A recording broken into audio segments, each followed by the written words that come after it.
All right, guys, thanks for joining me today. 4 significant hailstorms.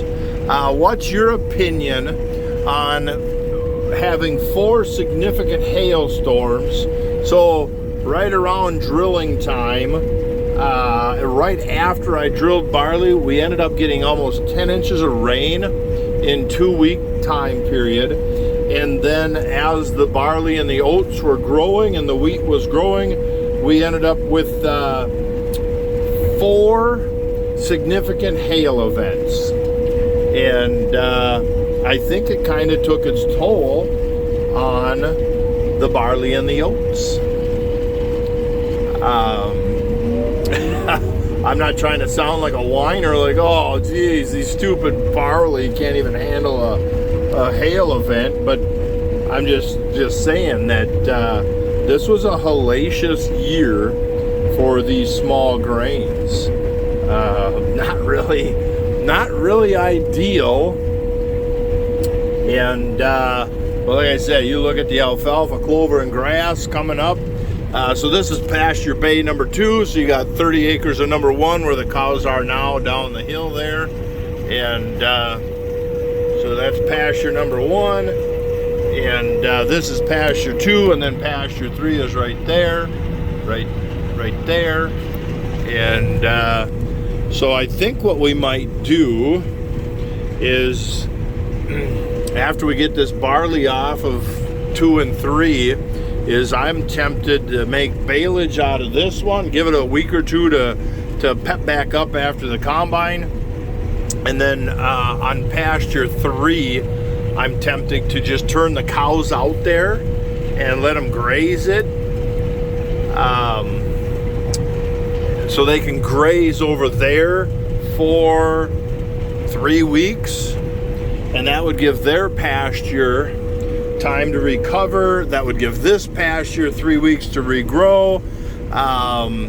So then you just bring them into this bay and let them graze in this bay for a week or 2.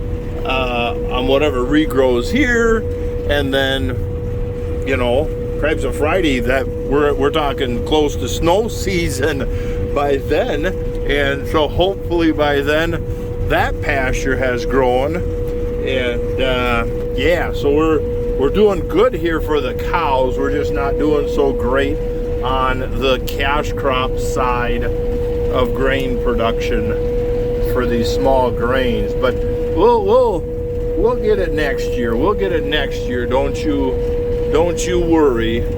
We'll figure it out. We'll figure it out.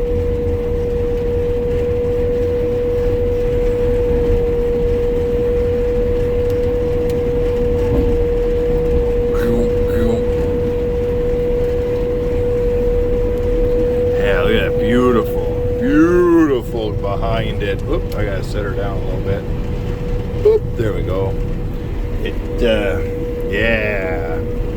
Oh, there we go. And well, grain hasn't got back into the combine yet, but yeah. So other than that, guys, I don't know what to say on this video. Short and sweet, other than I'm excited that anything with the cows this year and hay production and pasture management is working really well. That alfalfa, look at that dark green. That dark green is the alfalfa. I'm gonna have to talk about that field for some little cash flow talk, because we grazed it for most of the spring and then moved the cows off, and then we'll still get 2 cuttings off that alfalfa. In the meantime, it allowed their pasture to get grown way ahead of them. So that allowed, now that we went from wet to dry, it allowed them to graze their pasture and let that pasture get kind of ahead of the cows to give us more grazing out there. And so we're actually doing pretty good this year. We got, oh cripes, we're gonna go into winter with 2 to 3 times the amount of hay on hand that we had last winter, and that makes me feel really good. So we got a couple hundred bales in the retail pile, so I'm kind of excited about that. So yeah, the hay's doing really good. I'm sad about these small grains. This really bothers me. I have a lot of pride, and this is really kicking my pride right in the teeth. But you know, we'll take our lessons learned from this year and do it again next year, but only with a little bit smarter. So I don't know what to tell you other than thanks for watching, and we'll catch you on the next video.